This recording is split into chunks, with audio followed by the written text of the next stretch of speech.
Hi అండి. ఈరోజైతే నేను పోలన్నం చేస్తున్నానండి. చూడండి ఈ విధంగా పాలలో ఉడకబెట్టానండి. ఇదిగోండి పక్కన బెల్లం మిక్సీ ఆడుకుని పక్కన పెట్టుకున్నానండి.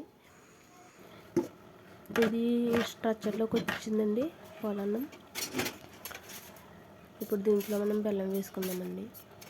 బాగా బాయిల్ అవ్వాలండి అన్నం. నేను కొంచెం వేసుకున్నానండి, సరిపోకపోతే మళ్ళీ వేసుకుంటాను బెల్లం. బాగా కలుపుకోవాలండి. వేసుకున్నాక బెల్లం కలానే టేస్ట్ తెలియాలి కదా. బాగా కలుపుకొని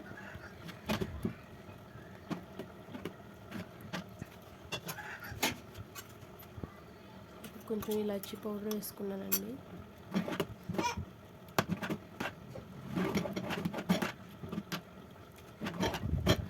పొలంలోకి ముద్దపప్పు అయితే చాలా బాగుంటుందండి. నేను పక్కన ముద్దపప్పు కూడా రెడీ చేసుకుంటున్నానండి. నేనైతే ఇది కుక్కర్లో పెట్టుకోను, ఎందుకంటే నాకు కుక్కర్ భయం. అందుకని నేను మామూలు గ్యాస్ మీదే చేసుకుంటాను.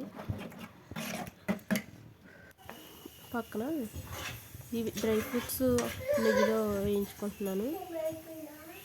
పోలన్నంలోకి కిస్మిస్, బాదము, జీడిపప్పు తీసుకున్నాను. ఇవి బాగా నెయ్యిలో ఫ్రై అవ్వాలండి. నెయ్యి కూడా నేను ఇంట్లోనే ప్రిపేర్ చేసుకున్నానండి. ఇవన్నీ అయిపోయిన తర్వాత ఇందులో పోలన్నం వేసుకున్నాను.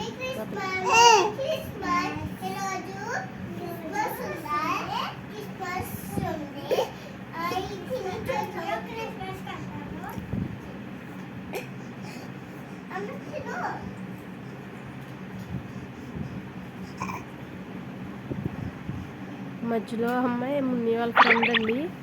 మున్ని వాళ్ళ ఫ్రెండ్ వచ్చిందండి ఈరోజు. ఫ్రెండ్ కూడా కూర్చోబెట్టుకుని తిప్పేస్తున్నారు అన్నమాట వాళ్ళు.